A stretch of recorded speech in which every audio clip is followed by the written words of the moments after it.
ప్రమోద్ గారి భార్య ప్రణీత గారితో మాట్లాడదాం. అమ్మ, ఈ సందర్భంలో మిమ్మల్ని మాట్లాడించడం నాకు చాలా బాధగా ఉంది నిజానికి. సో మీ భర్తని చంపిన ఆ రియాజ్ని పోలీసులు కాల్చి చంపారు. ఇది కరెక్ట్గా న్యాయం జరిగింది అనుకుంటున్నారు మీరు? న్యాయం జరిగింది సార్. అంటే అలాంటి వాడికి అలాంటి శిక్ష పడాలంటారా? అవును సార్, నాలాగా ఇంకొక ఆడపిల్ల జీవితం ఇది కాకుండా వాళ్ళ పోలీసులు సహకరించినందుకు చాలా హ్యాపీగా ఉన్నాం సార్. తనకి సిపి సార్కి, డీజీపీ సార్కి థ్యాంక్స్. ఇవాళ పోలీసు ఉద్యోగం కోసం ఒక నిందితుడిని, ఒక దుర్మార్గుడిని, ఒక క్రిమినల్ని పట్టుకునే క్రమంలో మీ భర్త అతని చేతిలో చనిపోయారు. ఓ పోలీస్ అధికారి భార్యగా మీరు గర్వంగా ఫీల్ అవుతున్నారు, నా భర్త పోలీస్ డిపార్ట్మెంట్ కోసం ప్రాణాలు అర్పించారు అని? అవును సార్, గర్వంగా ఫీల్ అవుతున్నాను సార్. బేసిక్గా దేశ సరిహద్దుల్లో సైనికులు ఉంటారు. సైనికులు యుద్ధంలో ప్రాణాలు కోల్పోయినప్పుడు వారి కుటుంబ సభ్యులు ఇంతే గర్వంగా ఫీల్ అవుతారు, నా భర్త దేశం కోసం ప్రాణాలు అర్పించాడు అని. సో ఇవాళ మీ పరిస్థితి కూడా ఇంచుమించి అదే. పోలీస్ డ్యూటీ కోసం కాకి డ్రెస్లోనే ఉండగానే వెళ్ళి ఒక క్రిమినల్ని పట్టుకోవడానికి వెళ్ళి, అది కూడా కరడు కట్టిన క్రిమినల్ని పట్టుకోవడానికి వెళ్ళి మీ భర్త ప్రాణాలు కోల్పోయారు. అవును సార్, దానికి నేను గర్వంగా ఫీల్ అవుతున్నాను సార్. ఆయన ఎప్పుడు డ్యూటీ కోసమే మాకు చాలా చెప్తుండే. ఫస్ట్ డ్యూటీ తర్వాతనే నేను ఫ్యామిలీకి ఇంపార్టెన్స్ ఇస్తాను అన్నట్టు దానికి చాలా గర్వపడుతున్నాం సార్. మీరు ఇంట్లో కోడలుగా అడుగు పెట్టి ఎన్నేళ్ళు అయిందమ్మా? సుమారుగా 17 years అవుతుంది సార్. 17 ఏళ్ళు అయింది. 17 ఏళ్ళ అనుబంధం మీకు ప్రమోద్తో. ఇవాళ ప్రమోద్ లేరు. ఆ విషయాన్ని కూడా బహుశా మీరు ఇంకొన్నేళ్ల వరకు మీరు అది జీర్ణించుకోలేరు. మీ మనసులోంచి ప్రమోద్ని బయటికి పంపడం అంత ఈజీ కాదు. ఎలా ఉండేదమ్మా మీ భార్యాభర్తల అనుబంధం ప్రమోద్ గారితో మీకు? చాలా ప్రేమగా ఉంటాం సార్ మేము. ఆయన వచ్చే వరకు నేను నా పిల్లలు అసలు తినము. నేను అసలు కాల్ చేస్తూనే ఉంటా. ఎక్కడికి వెళ్ళినా బయటకు వెళ్ళినా కాల్ చేస్తూ ఉంటా, ఎన్ని గంటలకు వస్తావా, ఎప్పుడు వస్తావా.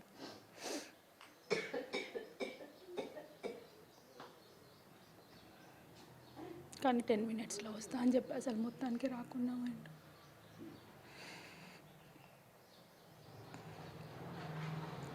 అప్పుడు కూడా తిందామనే వెయిట్ చేసినాం, కానీ నేను 10 minutesలో వచ్చిన తర్వాతనే తిందాం, నువ్వు వెయిట్ చేయి, వచ్చిన తర్వాత తిందామంటే వెయిట్ చేసినాం. అంతే సార్, మళ్ళీ రాలేదు ఇంకా. వెళ్ళేటప్పుడు మీకు ఏమైనా చెప్పారమ్మా? అంటే నేను పలానా ఫోన్ వచ్చింది, నాకు పలానా వాడిని పట్టుకోవటానికి వెళ్తున్నాను కానీ ఏమన్నా చెప్పారా? అయితే సార్ సిసిఎస్ నుంచి కాల్ వచ్చింది, నేను ఒక 10 minutesలో వచ్చేస్తా అని చెప్పేసి వెళ్ళారు అంతే, ఇంకేం చెప్పలేదు సార్. మరి మీ మేనల్ని కూడా బండి మీద ఎక్కించుకుని వెళ్ళారంట కదా ఆ సమయంలో? అంటే తోడు కోసం తీసుకెళ్లారా? లేదు, అంటే బైక్ కొద్దిగా ప్రాబ్లం ఇచ్చింది, నా బైక్ ట్రబుల్ ఇచ్చింది అనేసి బైక్ మీద అక్కడ డ్రాప్ చేయమని వెళ్ళింది. ఇంకా అక్కడికి వెళ్ళినాక ఏమైందో మాకు తెలియదు.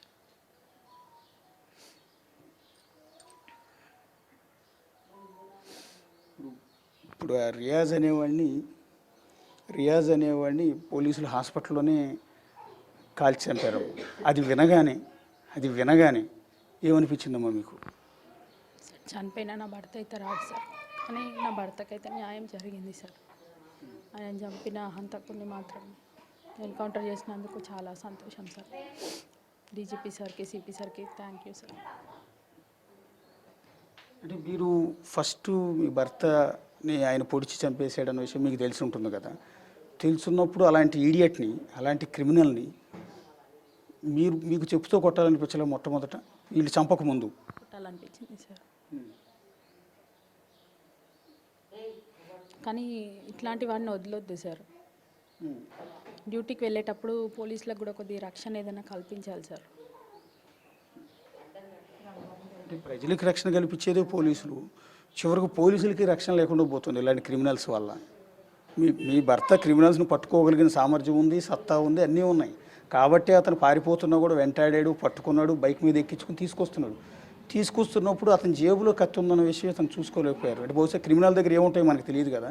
వెపన్ లేకుండా అతన్ని ఫిజికల్గా అయితే మీ భర్త అతన్ని కాళ్ళు చేతులు ఎరగొట్టేసి తీసుకుపోయి రాగలిగిన శక్తి ఉంది, స్టామినా ఉంది. అనుకోకుండా అతని చేతిలో కత్తి ఉండటం, ఆ కత్తితో అతను పడవటం వల్ల కదా ఇది జరిగింది. అవును సార్, అంతే. అంటే కాకి డ్రెస్ అంటే, పోలీస్ డిపార్ట్మెంట్ అంటే ప్రమోద్ గారికి ఎంత ఇష్టం అమ్మా? అంటే చాలా ఇష్టం సార్. యూనిఫామ్ అంటే చాలా చాలా ఇష్టం. ఆయన ఇప్పుడు నార్మల్గా కూడా మాటలలో అనేవాడు, అంటే ఇట్లా పోలీస్ లాంఛనాలతో చనిపోవాలి, సేవ చేయాలి అన్నట్టు. చాలా ఇష్టం సార్ ఆయనకి. అంటే రేపు చనిపోయినా పోలీసుల అంచనాలతో నా అంత్యక్రియలు చేయాలని ముందుగానే కోరుకునేవారు. అవును సార్. అంటే డ్యూటీలో ఏమైనా నేను నాకు సమ్మతమే అన్నట్టు మాట్లాడతాడు సార్ ఎప్పుడు. అంటే ఈ పోలీస్ డిపార్ట్మెంట్లో డ్యూటీలో ఉండగా ఏదో ఒకటి జరుగుతుందని ముందుగానే ప్రిపేర్ అయ్యి ఉండేవారు. మిమ్మల్ని కూడా ప్రిపేర్ చేశారు. అవును సార్. అంటే ఎప్పుడు ఏమవుతుందో మనకు తెలియదు, ఎప్పుడైనా ధైర్యంగా ఉండాలి, నీకు అసలు ఏం తెలియదు, ఇప్పుడు అదే మాట అంటాడు సార్. నువ్వు నాలెడ్జ్ తెచ్చుకో, నీకేం తెలియదు, నువ్వు ఉన్నావు కదా ఇంకెందుకు అని నేను అంటుంటాను, కానీ ఇట్లా మధ్యలో వదిలేసి వెళ్ళిపోతాడు అనుకోలేదు సార్.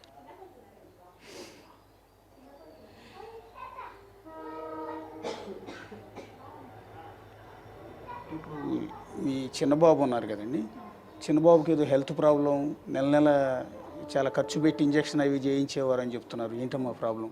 అది అతనికి హైపోగ్లైసిమియా ఉంది సార్. అంటే లో షుగర్ వల్ల ఫిట్స్ వస్తుంది. ఓకే. ఆ ఫిట్స్కి మనం అంటే డైరెక్ట్ ఐసీయూలో పెట్టి ఇంజెక్షన్స్ ఇవ్వాల్సి వస్తుంది సార్.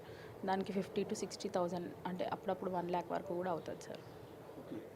దానికి ఇప్పుడు మేము అంటే డోస్ ఉంటుంది కదా, అది యూజ్ చేస్తున్నాం సార్. అంటే ఆయన కానిస్టేబుల్ హోదాలో ఉన్నారు కదమ్మా, చాలా తక్కువ శాలరీ వస్తుంది. ఒక ఫ్యామిలీని పోషించాలి, 3 పిల్లలు, పైగా 3 పిల్లల్ని చదివించాలి, పైగా ఒక బిడ్డకి అనారోగ్యం. సో ఈ ప్రాబ్లమ్స్తో నెల నెల ట్రీట్మెంట్లు, ఇవన్నీ ఎట్లా బేర్ చేయగలిగేవారమ్మా? అంటే ఫ్యామిలీ నుంచి ఏమైనా సపోర్ట్ ఉండేదా? ఉంది సార్, ఫ్యామిలీ సపోర్ట్ ఉంది సార్. ఇటు మమ్మీ వాళ్ళు, అత్తయ్య వాళ్ళు, దాంతో మేము హాస్పిటల్స్ అన్నీ చూసుకుని లోన్స్ ఉన్నాయి. అంటే దేనికి ఎప్పుడైనా వెనకాడాడు సార్. ఏదైనా సరే చేద్దాం, నేను చేస్తానులే, మీకు ఎందుకు టెన్షన్, ట్రీట్మెంట్ కంటిన్యూ చేయించేవాడు సార్, ఆపకపోయేవాడు. 3 బిడ్డలంటే బాగా ఇష్టమమ్మా? 3 మగపిల్లలే ఉన్నారు. చాలా ఇష్టం సార్, చాలా ఇష్టం.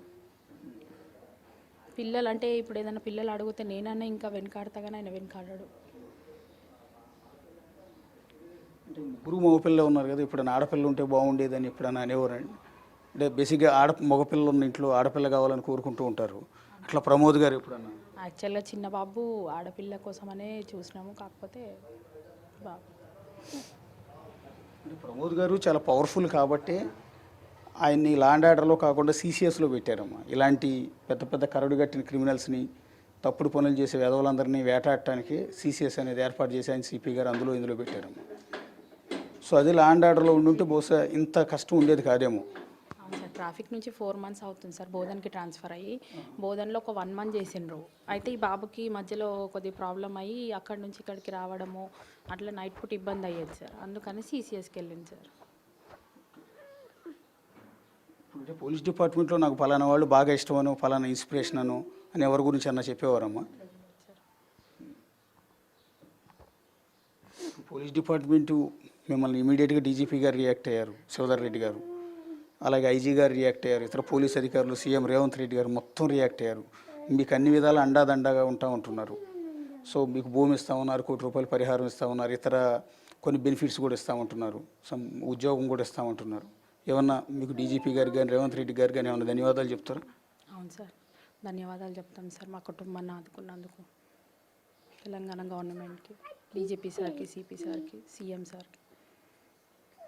అంటే ఇంకేమన్నా మీకేమన్నా పలానా చేస్తే బాగుంటుందని ఏమన్నా కోరుకుంటున్నారా? ఏం లేదు సార్.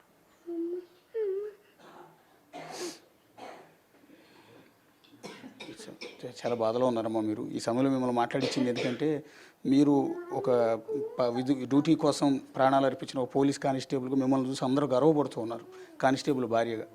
సో వాళ్ళందరికీ మీరు ఏం మాట్లాడుతున్నారో తెలియాలన్న ఉద్దేశంతో మీతో మాట్లాడించాం. ఇది మనతో పాటు మాట్లాడారు ప్రణీత గారు. సో ఆవిడ చనిపోయిన కానిస్టేబుల్కి భార్య. సో 3 పిల్లలతో నెక్స్ట్ కుటుంబాన్ని లీడ్ చేయాల్సి ఉంటుంది ఆమె. సో మనకి ఎదురుగా కనిపిస్తున్న 3 పిల్లల్ని ఆవిడే పోషించాల్సి ఉంటుంది. సో ఇప్పుడు తెలంగాణ ప్రభుత్వం అండగా నిలిచే ప్రయత్నం చేస్తుంది. అవి ఇమ్మీడియట్గా ఇచ్చే సహాయం, ప్రభుత్వం నుంచి చేయాల్సిన సహాయం కావచ్చు, ఉద్యోగం కావచ్చు, భూమి కావచ్చు, పరిహారం కావచ్చు, ఇవన్నీ కూడా సాధ్యమైనంత తొందరగా ఇప్పిస్తే ఆ కుటుంబానికి మరింత అండగా నిలిచిన వాళ్ళు అవుతారు ఖచ్చితంగా. ఎందుకంటే ఈ సమయంలో ఆ కుటుంబాన్ని అండగా నిలవాల్సిన బాధ్యత ఎంటైర్ సొసైటీ మీద ఉంది, పోలీస్ డిపార్ట్మెంట్ ముందు ఉంది, ప్రభుత్వం మీద ఉంది. ఒక మహిళ 3 పిల్లల్ని లీడ్ చేయటం అంటే ఎంత కష్టమో మనం ఒకసారి అర్థం చేసుకోవచ్చు. బహుశా ఆవిడ కూడా జాబు చేసే పరిస్థితిలో కూడా లేరు. రెండోది ఏంటంటే పూర్తిగా middle class family. So entire చాలా మిడిల్ క్లాస్ ఫ్యామిలీ. సో ఇల్లు చూసినా వాళ్ళ పొజిషన్ చూసినా కూడా చాలా స్పష్టంగా మనందరికీ కూడా అర్థమవుతుంది.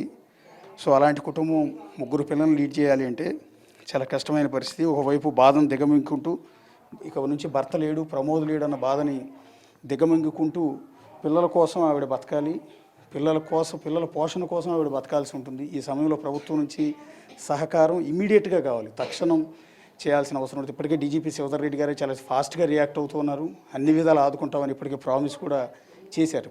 ఎంటైర్ పోలీస్ డిపార్ట్మెంట్ కూడా